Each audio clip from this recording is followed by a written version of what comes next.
So it's dev server time again, and there's a bunch of things being added, but the thing that I want to talk about is the best feature, and I'm going to say this is the best feature, at least for me, to ever be added to War Thunder. And to demonstrate it, I'm going to be showing you one of the newest planes, and I'll just run through really quickly what's being added. The Alpha Jet is finally being added. We have the Alpha Jet here for Germany, so Alpha Jet A, and then France gets the Alpha Jet E, which has a slightly less pointy nose. Otherwise, they are pretty much exactly the same. Additionally, Israel also has this, the AH-60, which, I don't know, a lot of people were really freaking out about. I mean, it has that little belly-mounted kind of chain gun, but it has the ability to carry spikes. And not just any spikes, but 16 of the Spike ERs. Yes, the Fire and Forget spikes, it has 16 of those. Just to be clear, this is the AH-129D, and it can also carry spikes. I mean, granted, it can only carry 8 of them at the time, and not 16, but it's a much smaller target and way harder to hit than the AH-60. So, I mean, I would take the survivability versus the 16 of them. I mean, that's just me. And of course, the Royal Navy Wessex is finally being added. So if you're into that sort of thing, it's coming. But to our main event, the F-20A Tigershark, an F5 on steroids. A kind of a controversial plane because it was added to the store and it's kind of expensive. Full disclosure, I bought this. So make sure you're subscribed and liking the video because this is already expensive. This isn't just a Tiger on steroids, because it's, when I say on steroids, it's really on steroids, because it has the ability to carry Mighty Mouse rockets. It can carry a gun pod, which is actually really effective, although having limited ammo. It can carry 2,000 pounds, 1,000 pound bombs. It can carry the parachute version, or the, you know, that version of it. It can carry napalm. All these things that the F5 can also do. However, it can also carry AIM-9Ls, and it can carry 6 of them, so it makes it more or less like a cheaper F-16. But it can also carry something else, and you may have already seen it. The AGM-65B.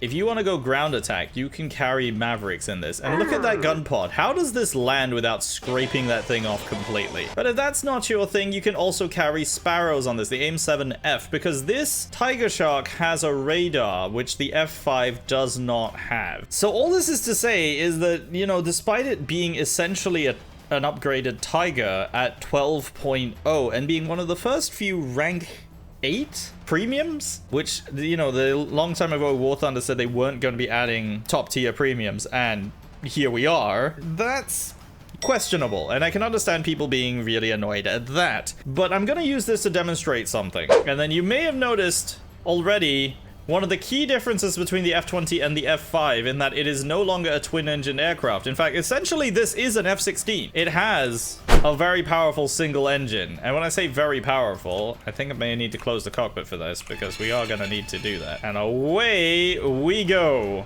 And we're airborne. And in fact, let's just pull the flaps in completely. There's 500 k's an hour. We're at 1,000 feet and vertical.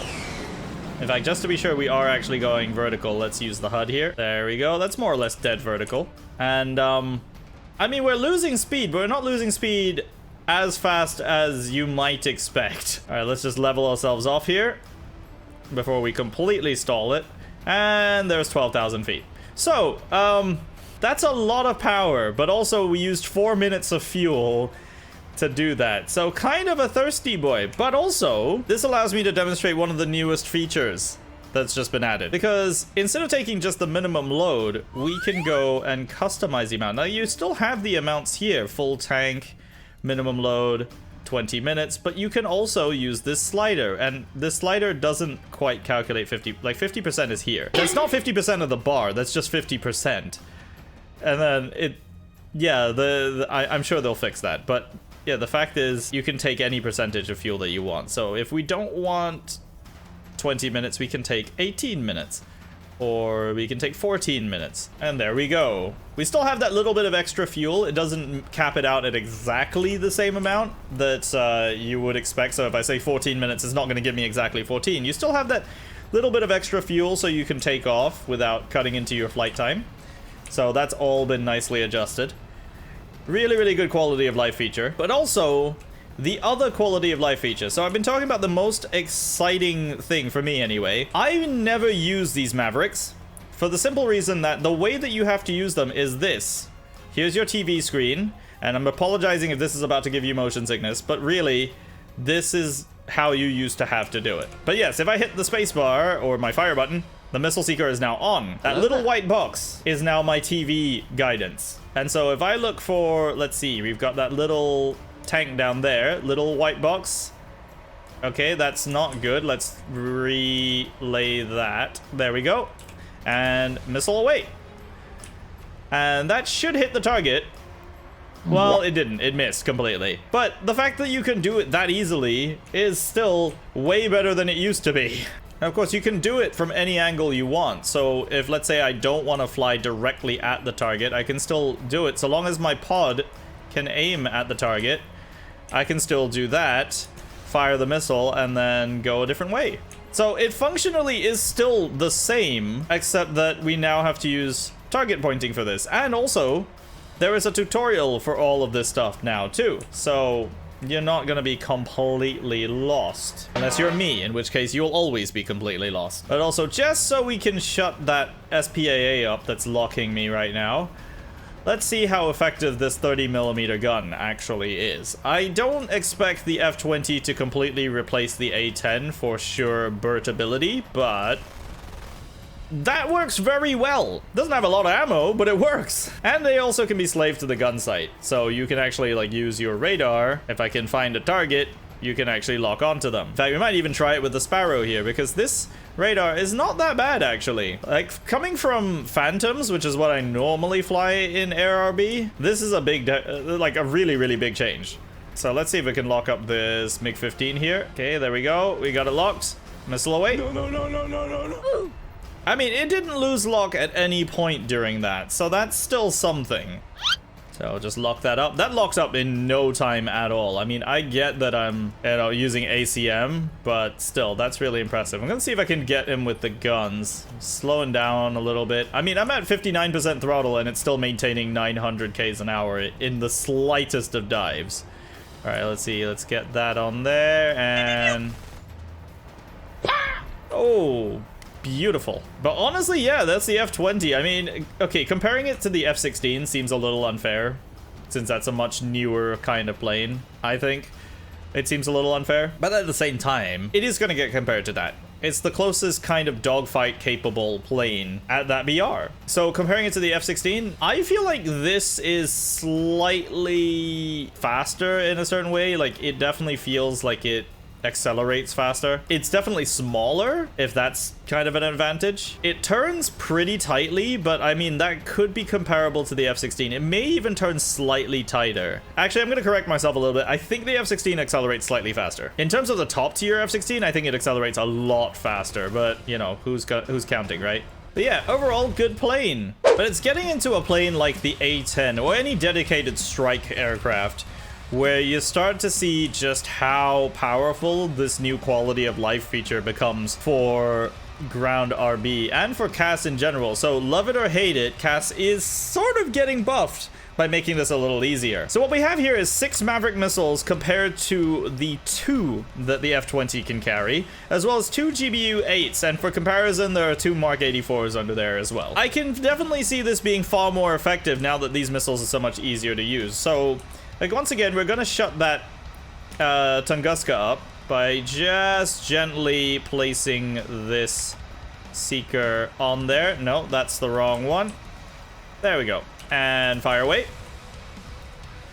And it is probably how you would want to use these kind of missiles too anyway, because you definitely don't want to let a SAM continuously track you like that.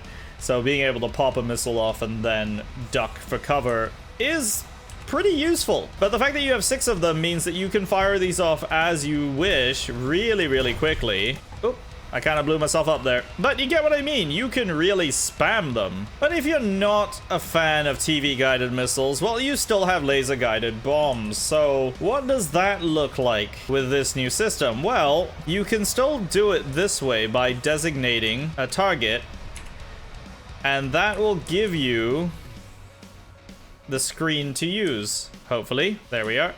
And bombs away. Oh, there we go. I think that'll hit. There we go. It's a hit. Of course, if you're like me and you think laser guidance for bombs is a little bit unnecessary, well, you still have free fall bombs.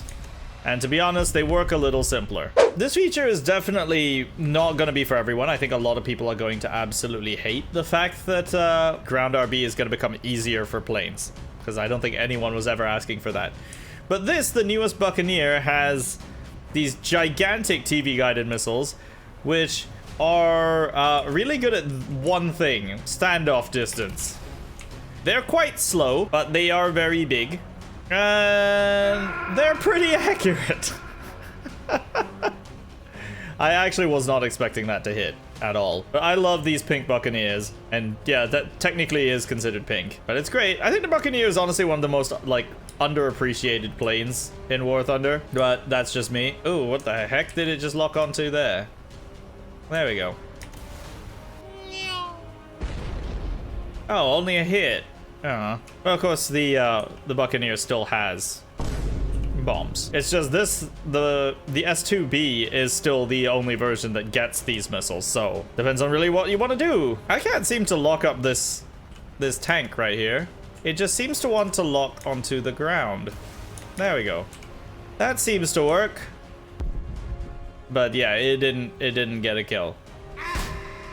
I seem to have broken my wing off. It's almost like the Buccaneer is not a supersonic plane or something. Well, I managed to get the bombs away, even if I am only on literally a wing and a prayer.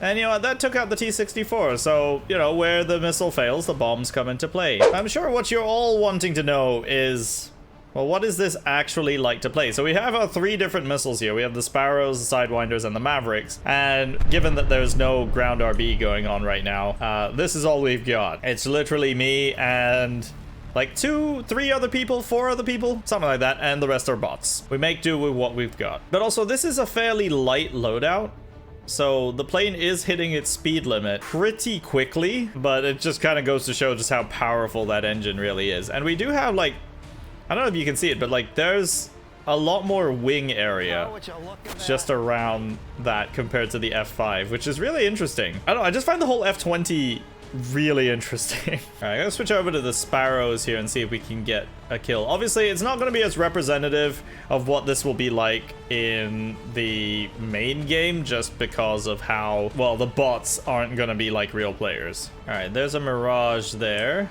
I think the F-14's diving in on him, so we'll leave that.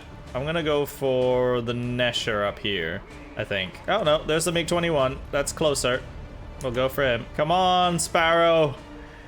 This time it's not the radar that's letting me down, it's the stupid missile. Lock! Why won't you lock? Hello? There we go. Now, is that actually gonna hit him? That's the next question. Yeah, there we go. Okay, I actually have a lot of things going on around me right now. Oh, okay, that's a J-11. Oh, he's shot off a part of my tail. That thing makes the most terrifying sound. Oh, that's the wrong missile. I don't want to fire a Maverick at him. That would just be silly. Oh, we do have an F-15 coming, though. Alright, we're out of air-to-air missiles, and I do not have the fuel to keep chasing this J-11. Missile on. Come on, give me something. And we'll get another one. There we go. That's something. Maybe one of those will hit, because I'm about to go down. Oh, we got a hit. Oh, right in the breach, too. There we go. And that is how easy it is, honestly. If this was ground RB and somebody came in and just ditched a bunch of Mavericks at the tanks on the ground and then just bailed, I think they would be quite angry, and I think they would probably be justified in being that angry. As much as I like this update, or this part of the update, I think people are going to be mad. But if I was to do this battle again, I don't think I would take the Sparrows. And I feel like a lot of people would be in the same boat. I don't know. Let me know in the comments what you would take if you were flying a plane like this. But I personally, I don't think the Sparrows are that effective. The radar is really good, and it's going to be really good for getting gun kills as well, which I think is one of the tricky parts with the Tiger, is just the lack of radar makes it a little harder to line up those shots sometimes. But then again, I mean, maybe that's just me. I'm not that good with gun kills for jets anyway. Yeah, I just feel like the Sparrows just don't seem to lock on reliably enough. When they do get a lock though, they seem to work just fine, but they're also pretty easy to dodge, unfortunately, so your mileage may vary with that. But I think what I would go with is probably the 6 Sidewinder setup, just because you can carry that many of them. And I see a lot of F-16s running the same sort of loadout. You get 6 Sidewinders and you're good to go. So I don't think, you know, the F-16 is necessarily going to be beaten as far as air-to-air loadouts goes. The F-20 definitely feels a little bit more like a multi-role, which is weird, because honestly, the F-16 is designed to be a multi-role aircraft. So the fact that the F-20 feels like more of a multi-role than the F-16, that's a little strange. But yeah, you can't say no to 6 AIM-9Ls. That's just really good already. Especially if you're going ground pounding. So if you've got these Mavericks for air to ground, for ground RB, you can also carry a bomb or a gun pod. I'd say that's already a pretty good setup. I'm being tracked by a MiG-29 apparently. Where? I don't see him. Hey bro, watch your jet. Watch your jet, bro. Watch your jet! Oh! Okay, never mind. Speaking of radar missiles earlier, by the way. But the F-20 aside, the thing that I'm most excited for is the Alpha Jet. Why? Because not only is it a tech tree plane, it's cute. Look at it, it's so adorable. But if I was to choose between the two, and I know this is something I normally wouldn't do, between the German and the French version, I would probably have to go with the French one. And for one reason only. See, the German version has access to Mighty Mouse rockets, which seem all well and good. But the French one gets snebs, which not only do they have more pen than the Mighty Mouse rockets, you can carry 144 of them. And I know you can carry bombs in this too, but just like our dear friend the Strike Master, you can't carry very many of them. This is also limited in the number of bombs it can carry. So its main thing, genuinely, is likely to be rockets. And this has a lot of them. And it's at 9.0, which means in ground RB, at least, it pairs up really nicely with my AMX-30 Super. But let's have a look at it, shall we? It does look really small, even on the runway like this. And yes, we have the cockpits in here already, although we don't seem to have pilot legs, weirdly. Not sure what's going on with that, but let's go ahead and close the canopy here. Nice. I love how the sound changes, by the way. I don't think War Thunder gets enough praise for some of the little details that they have. I know they do a lot of things kind of questionably sometimes, but they do a lot of things that are really nice at the same time too. Also, I will be covering the Alpha Jet again once it's on the live server, so I'll be going more in depth into its actual history and everything like that, and why I like this plane so much. But the brief of it is, this was originally conceived as a sort of European-centric joint venture between France and Germany, and initially was supposed to include Great Britain as well for a trainer plane that also had light strike capabilities. And so this is what they came up with. So it has 2 seats because it is a trainer plane. It has hardpoints as well as advanced enough avionics that you can do ground strikes. That's the way I would put this. There's no afterburner. So just like the A4 Skyhawk, which also does the role of a strike aircraft, you're not going to be getting out very quickly. So conserving your energy and speed is very important. However, this does actually maintain speed and accelerate a lot better than the A4 does, unfortunately. As a fan of the A4, this is a little bit faster. It also is really nimble. Like, look at this roll rate. And I mean, if you really want to... Yeah, there's a barrel roll there, enough to block... Just completely read out the pilot. Yeah, let's just do that. Whee! Okay, let's not do that again. But yes, it rolls really quickly. But of course, you want to see what this does. 144 rockets. I mean, that's the sort of thing that you see on like a Hind or something like that. Or even the Mi-8. So, I think that's ahead enough. There we go. And that was only 20 rockets. to take out that Tunguska. Yeah, let's see how well it works against the T-64, because, like I said, this has more pen than the Mighty Mouse rockets. Not that the Mighty Mouse is really lacking in any way. I think the Mighty Mouse rockets are pretty good. This is just that little bit better. So we'll just hit it here.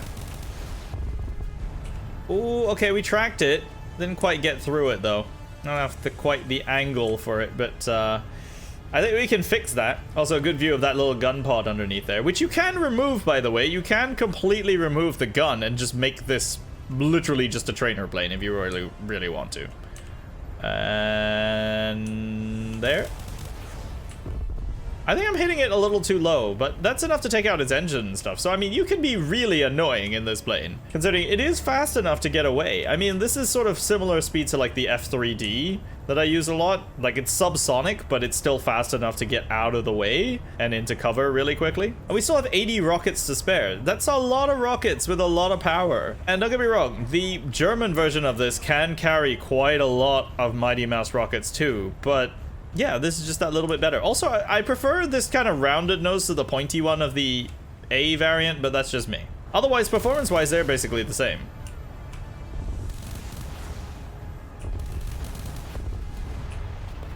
See, after doing all that, we still have 16 rockets left. If you look at the rockets, you can actually see the rockets that have been fired. The fact that those are individually modeled is just pretty cool. Anyway, this is a trainer plane, not a full-fledged strike plane. It's just got the ability to do strike stuff. So, yeah, comparing it to something like the Skyhawk seems a little unfair.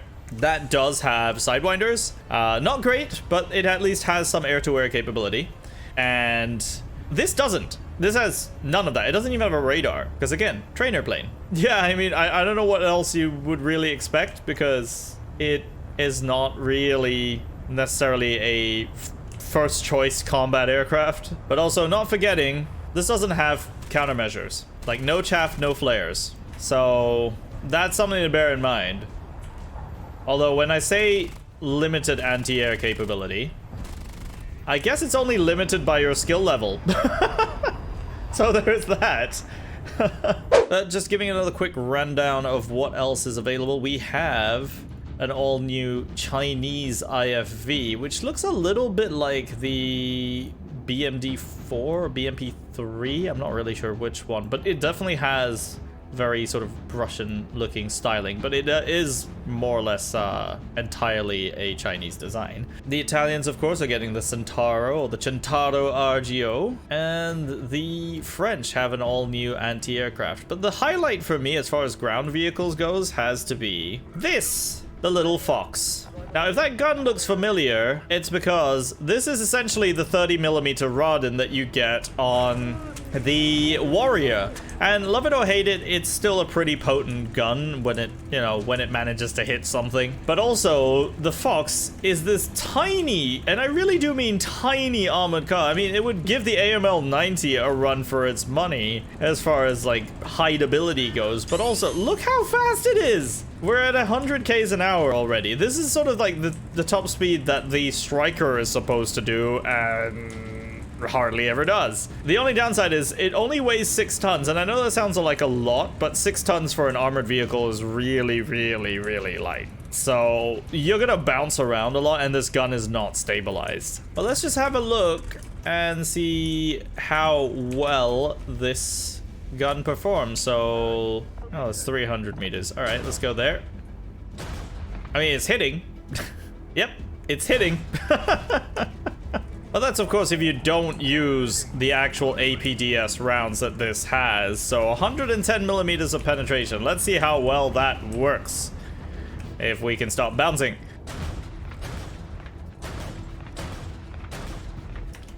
So it can't go through the front of an IT-1. We know that. What about this? Can we shoot through that? Yes, we can. So lightly armored targets, yes. Because, yeah, some of these shots aren't even registering as hits. Oh, hang on.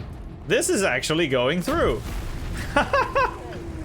Okay, never mind. So the fact that it can do that, and it's so easily hideable, means, well, I think we're gonna have a lot of fun with this thing. But if you want to see how this and all the other ground vehicles perform, you're gonna have to wait until the update finally drops. This is a quick look at everything that's available on the dev server right now, and of course, like I said, the feature that I was most interested in was always going to be that TV guided missile update. Just making guided munitions for planes easier and more user-friendly, I think, goes a long way to making this game overall more accessible to more people. If you have any thoughts on the new update and of course this new system for missiles, whether or not this is going to be a controversial thing, or maybe nobody's going to care, maybe everyone's going to universally like it and maybe I'm just wrong. Let me know what you think down in the comments, and don't forget to leave a like, and of course let me know what you are most excited for with this update. Don't forget to subscribe if you're brand new to the channel. My name is Panzer. Thank you very much for watching, and I will see you next time. Man, this thing is gonna be an actual nightmare. Just don't get that close to you. That's really what it comes down to.